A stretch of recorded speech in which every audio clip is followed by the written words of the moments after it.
And Ihnatko's talking to you. No need to thank him, it's the least he can do. Hello there. I thought we'd do another sub-episode this week because these little status reports are probably fruitful. I think that when I go officially insane in about, let's call it 40 years of the outside, good chance of 5 or less than that, I'm really getting tired of product updates. Really, I am.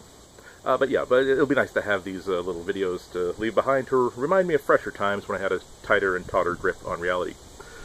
Interesting situation this week. Had to shoot videos from a hotel room, and I did not, by design, I didn't take along any equipment that was really specifically designed for field recording of any kind. I decided, hey, I've got an iPhone, that should be able to shoot video. Hey, I've got an iPad, hey, that should be able to edit video and put it onto YouTube.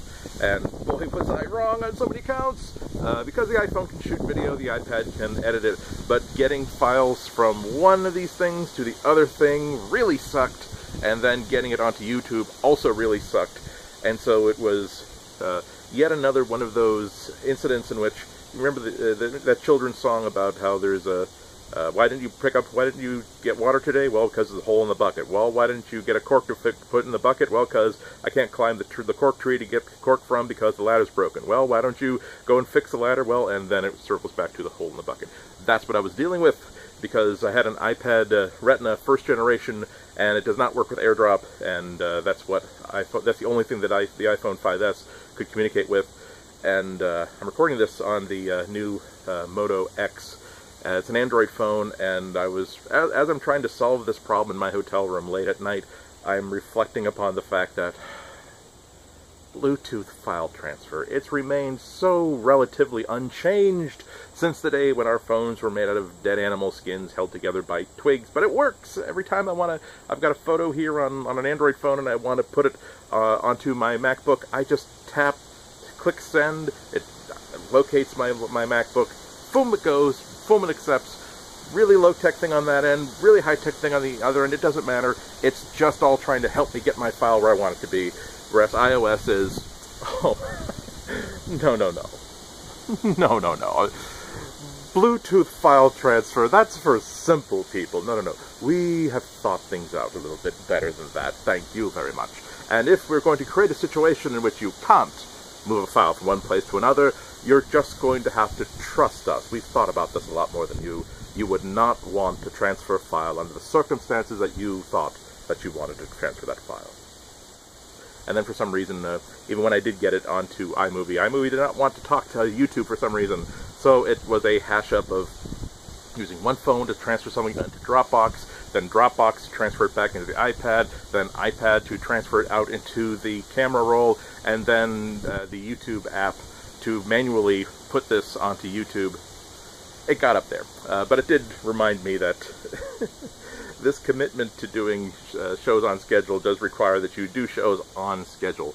And so I don't know whether the right solution to those problems is to actually haul around a bunch of equipment that I just don't need for anything except for doing videos, or whether it's just streamlining the process. Although I will admit this is not really a sub-episode type topic, this is more of a real topic that, yikes, my iPad really let me down this time. I brought my, I'll talk about it later on the show, but boy did I wish that I had brought my MacBook with me. Because again, just moving files from one place to another, this is why I can't wait for iOS 8. If it makes that simple task simpler, it means that I will have more credibility traveling with just iPads and leaving the 13-inch MacBook at home.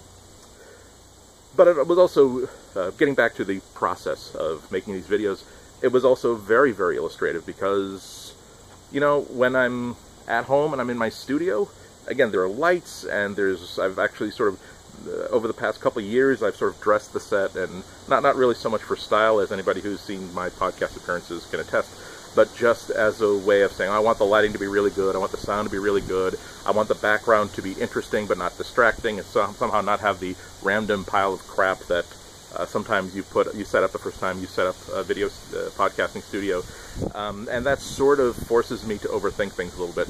It was fun to simply check in, and I even had not jumped on the bed even once after checking into a hotel when I thought, oh, geez, it is Wednesday, I really do have to post a video today. What can I do that's quick? Oh yes, this really cool trick that I figured out the last time I was in a Las Vegas hotel room. That'll make pretty cool. 3.5 minutes, boom, and a lot of people seem to like it. And so the same thing for the unboxing video, which is not something that I typically really enjoy doing. I don't really understand what people dig about a video of people taking things out of boxes. I did an unboxing video for the iPad, the first generation iPad, and it got like 1.5 million hits because, hey, iPad content when no one has an iPad.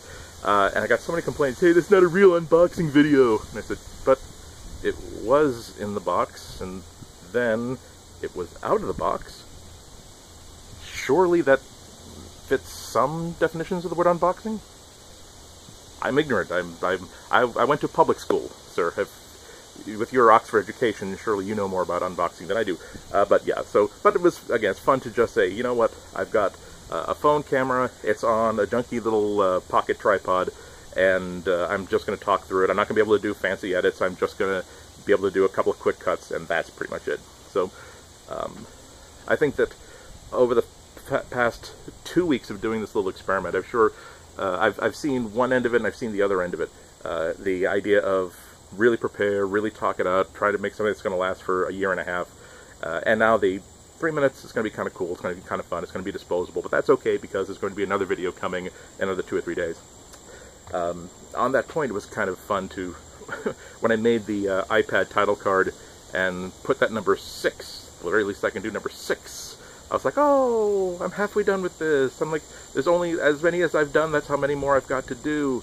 And sort of thinking ahead about what happens, like when I do get episode 12, do I want to go ahead with it? And I'm having fun with it so far, so maybe I will, I'm sort of leaning towards wanting to go ahead with it.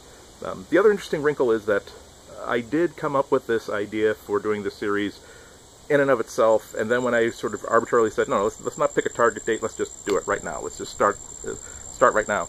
And I did sort of look ahead in my schedule and realize that, hey, you're going to Chicago for a big Motorola product rollout, and then you're going to Apple for one of the, certainly the biggest product rollout they've done since the original iPad came out.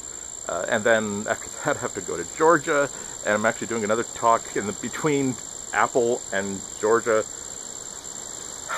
So it also occurred to me that, well, I won't be hurting for live spontaneous content. So I don't know whether it's better to have the full access to my studio and the ability to sort of be patient and think about things, or if it's better to just say, I'm going to budget 90 minutes to do this, in 90 minutes I will have at least a video finished, and if it is not up in 90 minutes, it's because the entire infrastructure of the internet and the world in general failed me, and all in all, I do not count amongst God's beloved on this day.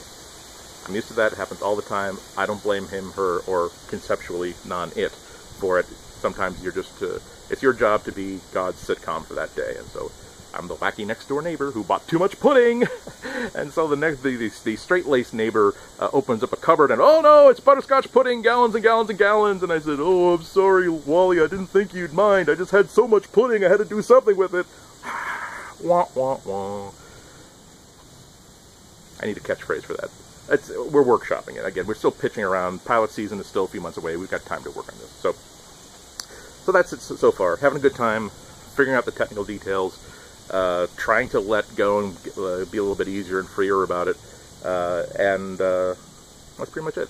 So you've been tuning in for the first 6. Hope you get to tune in for the back 6, because next time we talk in mainstream episodic version, I will be, at the time I post it, I will be in the air flying towards San Francisco, and I still don't know what I'm going to talk about, but I'm sure it'll be kind of interesting. I will have access to my full studio, but I will not have any time to do anything but actually try to make my deadline, because I also have other deadlines to meet. I'm visiting new deadlines upon myself. Now, on one level, that's something that my parents would be proud of me for. On the other level, my parents would then say, yeah, but Andy, I want to call your attention to the mini saucepan that's been, quote, soaking the grease off in the side of your sink for about 5 days now, and you came back after traveling to Chicago. Whatever grease was going to be knocked off by soaking will be gone by now. But see, this is where I have to explain to them, what you don't understand is that in the 3 days that it's been soaking, now there's like sort of enough fat and like grease got knocked out of it that now it's sort of a skim on the top, and I timp it out, and now there's sort of a ring of slime and grease. How do I get rid of that? More soaking. It's a genius plan, which means I never have to clean my mini saucepan again. And anytime I'm tempted to cook anything that requires my mini saucepan, like a sauce, or put together the fixings for the noodles for casserole, I can say, oh, I can't do that because the mini saucepan's all gunked up. Okay. Hello, Chipotle. Aren't you glad you clicked on this link? I'm glad that I tapped on that button and started that thing going. Anyway, thanks so much for watching. Hope you get to talk to you the next time. Until then, the trucking, keep on it.